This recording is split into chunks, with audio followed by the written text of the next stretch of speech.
ProCap est un atelier de fabrication de fosses septiques que l'on peut voir des exemplaires derrière moi. Fosses septiques, citernes de récupération d'eau de pluie et aussi système d'assainissement. ProCap est né en 1995. On a ici un atelier sur le site du Lamentin. On a un autre atelier à la Guadeloupe depuis 1998 et plus récemment troisième atelier implanté en Guyane depuis 2014.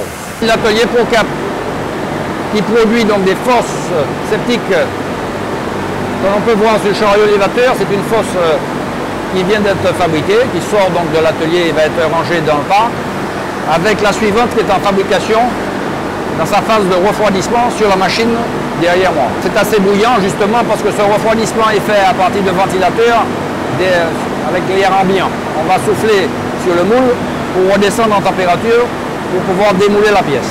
Le moule est une pièce donc, qui forcément va s'ouvrir en deux parties pour extraire la pièce fabriquée et aussi pour mettre la dose de matière de la matière suivante, de la pièce suivante. Donc il va charger une quantité de matière dosée, pesée, refermer le moule, le transférer sur la machine et mettre en cuisson cette pièce-là, à la flamme directe. Donc des rampes à gaz, hein, nous sommes un très gros consommateur de gaz, c'est l'énergie première avec la polyéthylène pour fabriquer les pièces. On va fabriquer les corps creux à côté, des corps creux qui peuvent être donc assez simples, hein, comme une citerne. Ça sera un corps creux équipé d'un couvercle et d'une vanne, ça sera donc un produit fini assez rapidement. Et on va pouvoir aussi fabriquer des corps creux servant à faire des filtres à coco pour l'épuration des eaux usées. La fabrication du corps creux se fait en automoulage, avec ici ce poste de travail où on va équiper tout l'appareil intérieurement d'un kit pour en faire un filtre à coco. Alors vous voyez derrière vous, donc, par exemple, ces grillages verts qui sont des pièces servant à équiper le filtre à coco.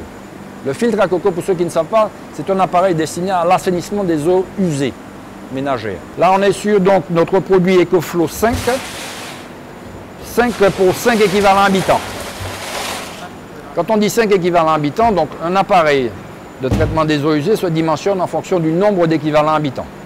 Et la règle de dimensionnement, si vous voulez, c'est pour les assainissements, c'est un équivalent habitant égale une pièce principale. Donc le dimensionnement d'un système d'assainissement se calcule en fonction du nombre de pièces principales de votre habitation. Donc voici un filtre à coco, hein, donc c'est du copeau de coco.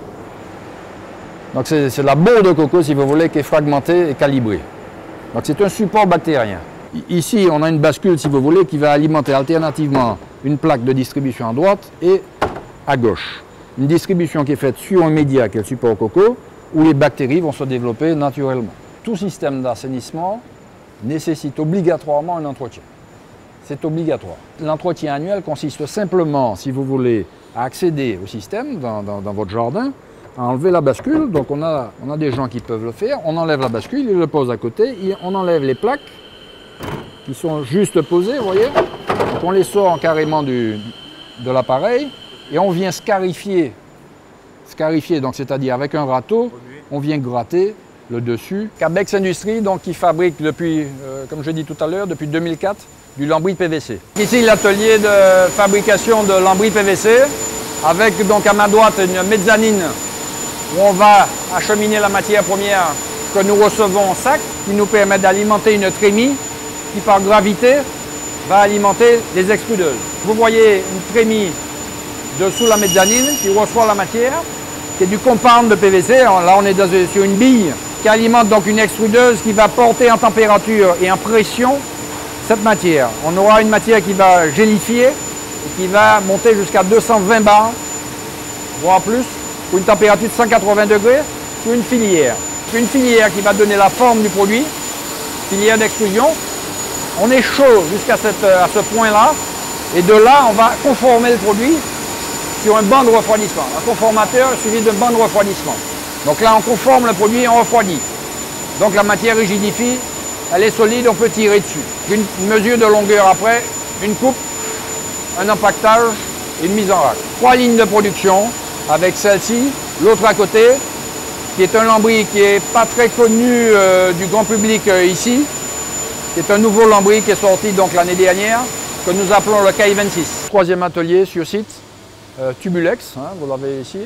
Tubulex est donc, je rappelle, né en 2009, fonctionne aujourd'hui sur 2 équipes de 8 heures, 5 jours dans la semaine, avec donc Tubulex et fabrique des gaines TPC. L'atelier Tubulex ici, avec donc les produits fabriqués sur votre droite, pour des produits pour enfouissement des câbles en souterrain, hein, que ce soit télécommunication en vert, en bleu, c'est pour ce qui est tuyau d'eau potable, ou d'eau tout simplement aussi, hein, et tout ce qui est rouge pour électricité. Ici on est donc sur une ligne d'extrusion, technologie, c'est toujours en extrusion, mais en extrusion de polyéthylène.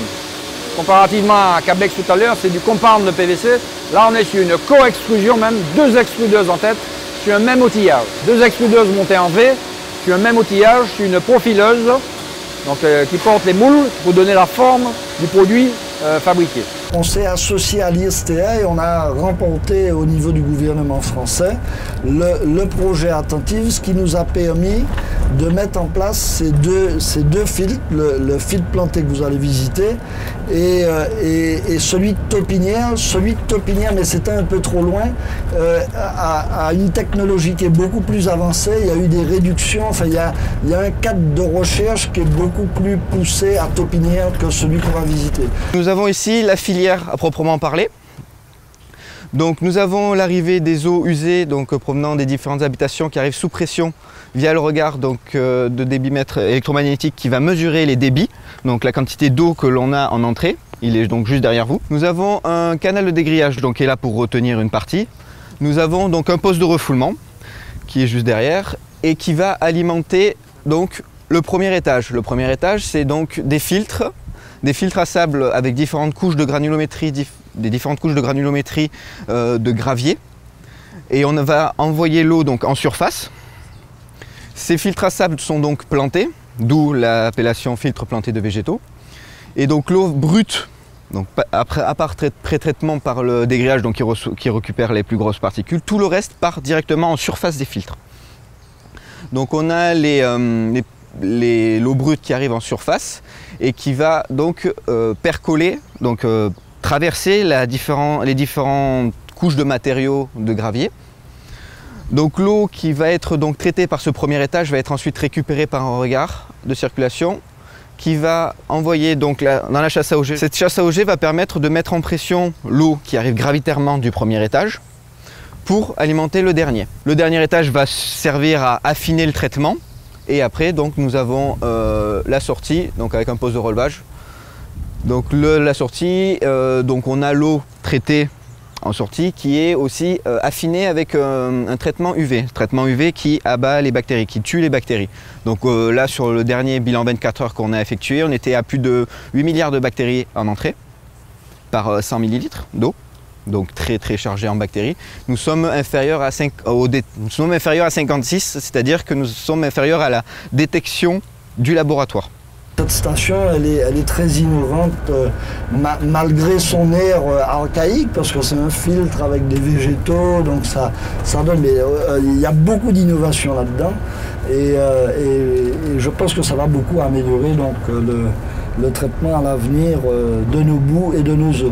On va aller sur un chantier qui est un EHPAD, qui est sur l'hôpital du François. Ça a été mon premier métier, hein. J'ai fait une école des travaux publics, donc j'ai travaillé à la société Comabat. Et quand je me suis mis à mon compte, après, ça a été ma première activité, donc le BTP. Ça va, sincère? Ça va, merci. Tu es bien? Ça va. La forme? Oui, très bien. Vous avez déjà mangé? Non. Non, pourquoi? Justement. Tu as coulé là déjà? Oui, on va passer. Ouais. Tu as ferraillé, tu as coulé. Ça, c'est les supports parasismiques. Hello. Donc c'est une véritable armée ici, hein. C'est une véritable armée. Vous avez l'un des chefs qui est là aussi, là, qui s'appelle Antoine. C'est des gens qui ont vraiment des compétences. Ça va? Vincent est le conducteur de travaux principal, donc il est conducteur de travaux principal. Bonjour.